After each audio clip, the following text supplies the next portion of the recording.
Welcome back. I help faith-driven women break cycles, find clarity, and step boldly into their calling. If that's what you've been searching for, you're in the right place. Let's get into today.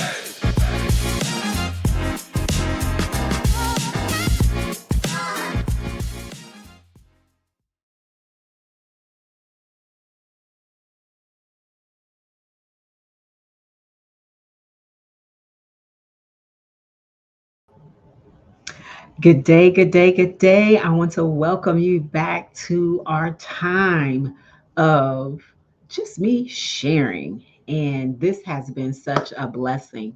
We're getting ready to shift into the next part of our D.D.B, discern, dismantle, and build. And today I want to talk about how to know if it's God or just you. Have you ever asked yourself, was that God? Or was that me? You pray, you journal, you feel that nudge. I always feel the push in my back. But then the second guessing starts. If you've been stuck in that cycle, then this video is for you. By the end, you'll know how to confidently discern God's voice without living in constant doubt. I used to second guess everything. I'd feel like, if I was led to make a decision, but then, my mind would begin this spiral. Well, what if I'm wrong? What if I'm making this up? What if it's just my emotions? What if, what if? That whole back and forth left me paralyzed.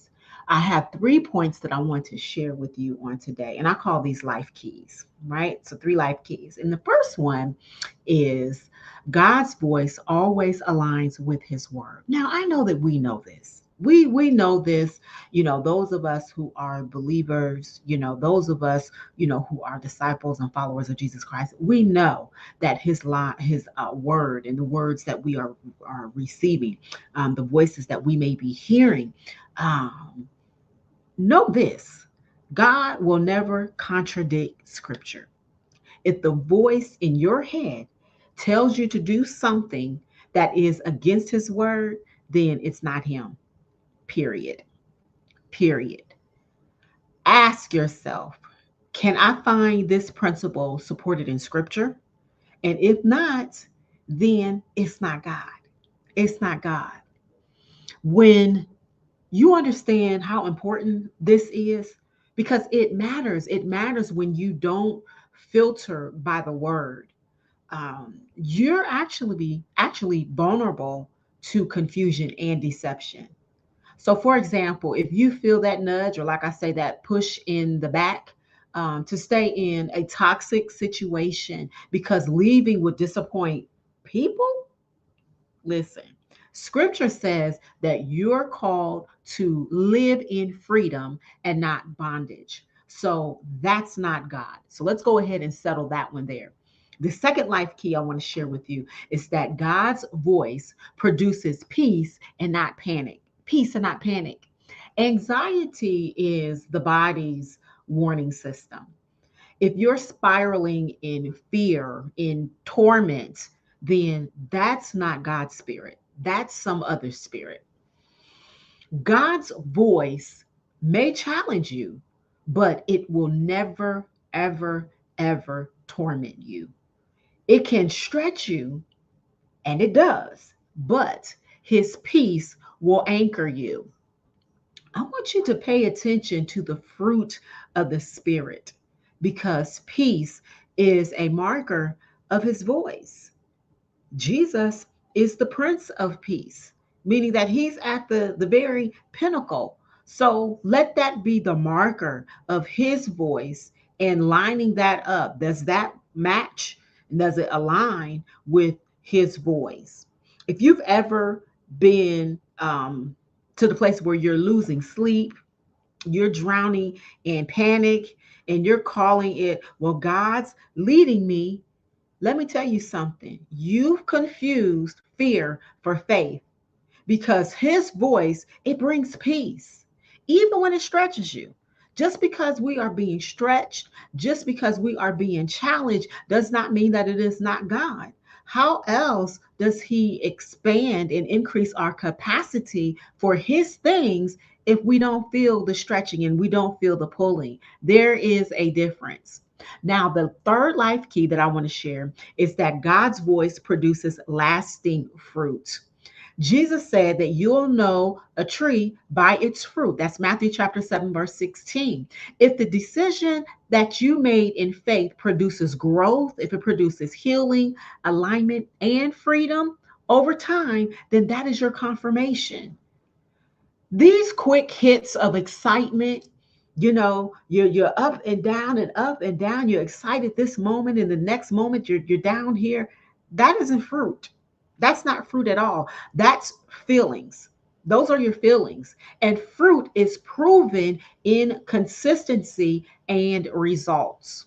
So ask yourself, what has been the long term result of listening to this voice? Hmm. What's the long term result of listening to this voice? If what you thought was God, and he keeps leading you back to cycles of shame, exhaustion, and chaos, it wasn't him. No, that was another spirit. That was another voice because his voice produces fruit that lasts. Listen, now is not the time to be caught up in deception. Now is not the time to be caught up in relationships that are manipulative, that are controlling, that are not reflecting and producing fruit in your life. If it's not producing fruit, then it is not God. I don't care if it's a person, I don't care if it's a place, I don't care if it's a thing. Listen, look at the fruit. And if it's not fruit that lasts, then that's not his voice. So here's the truth, my friends. God is speaking to you more than you realize it. You don't have a hearing problem. You have a discernment muscle that needs strengthening. And when you test what you hear through his word, his peace, and his fruit, you'll stop second guessing and just start moving with confidence and start moving in obedience. This is exactly the kind of discernment work that we do inside of the D.D.B breakthrough cohort. So if you're tired of doubting yourself and you're ready to trust God's voice again, then I want you to go ahead and book a call with me today. The link is going to be in the description. Listen, I pray that this was a blessing to you because, again, now is not the time for us to be caught up in these situations, people, places, and things that is not producing fruit that lasts in our lives.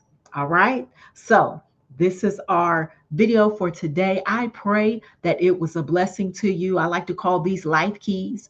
I pray it was a blessing to you. Go ahead and make sure that you meet me back here on tomorrow for another blessing as we are talking about dismantle breaking cycles this week. Blessings. If today's message spoke to you, don't stay stuck another year. Book a call with me today. The link is in the description. And before you go, keep watching by clicking the next video on your screen. I'll see you there.